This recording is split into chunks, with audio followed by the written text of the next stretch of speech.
গাজা শান্তি চুক্তিকে কেন্দ্র করে আন্তর্জাতিক স্তরে নয়া বিতর্কের কিন্তু জন্ম হলো। যাদেরকে কেন্দ্র করে এই চুক্তি সই হওয়ার কথা ছিল, সেই ইসরায়েল ও হামাস দুপক্ষই কিন্তু এই শান্তি চুক্তি সইয়ের জন্য মিশরে গেলেন না। আরো উল্লেখযোগ্য বিষয় হলো, আমেরিকার প্রেসিডেন্ট ডোনাল্ড ট্রাম্প স্বয়ং ভারতবর্ষের প্রধানমন্ত্রী নরেন্দ্র মোদীকে আমন্ত্রণ জানান এই চুক্তি সই পর্বে উপস্থিত থাকার জন্য। কিন্তু ভারতবর্ষের প্রধানমন্ত্রী এই অনুষ্ঠানকে কার্যত বয়কট করেন এবং ভারতবর্ষের পক্ষ থেকে প্রতিনিধি হিসাবে অপেক্ষাকৃত কম গুরুত্বপূর্ণ বিদেশ দপ্তরের প্রতিমন্ত্রী কীর্তি বর্ধন সিংকে পাঠানো হয়।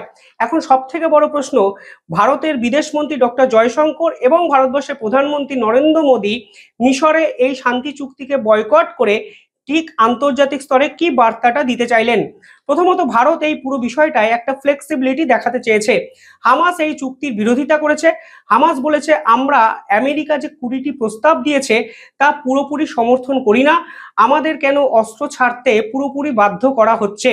আজকে ভারত এই পার্টিকুলার অনুষ্ঠানটিকে বয়কট করে বুঝিয়ে দিয়েছে যে তারা কিন্তু একটি ব্যালেন্স অ্যাক্ট কার্যকর করতে চাইছে এবং ইসরায়েল এবং হামাস এই পুরো দ্বন্দ্বের ভিতরে সরাসরি ইনভলভ হতে চাইছে না। ভারত প্রথম থেকেই টু নেশন থিওরিতে বিশ্বাস করত। হামাস মুক্ত প্যালেস্তাইনের পক্ষে ভারত ভোট দিয়েছে এবং সব মিলিয়ে এই পুরো বিতর্কে ভারতবর্ষ অবতীর্ণ না হয়ে অন্তত বুঝিয়ে দিয়েছে, অতীতে ভারতবর্ষের যে ভার্সন ছিল, ভবিষ্যতেও এই ভার্সন বজায় থাকবে। অর্থাৎ কোনো পক্ষের দিকেই ভারত যাবে না, এমনকি আমেরিকার পক্ষেও ভারত সরাসরি কিন্তু ব্যাটিং করবে না। কিন্তু সব থেকে বড় প্রশ্ন, প্রধানমন্ত্রী নরেন্দ্র মোদী যদি আজকে মিশরে যেতেন, তাহলে ডোনাল্ড ট্রাম্প কি নিজেকে আন্তর্জাতিক স্তরে রক্ষাকর্তা বিধাতা মনে করতে শুরু করে দিতেন?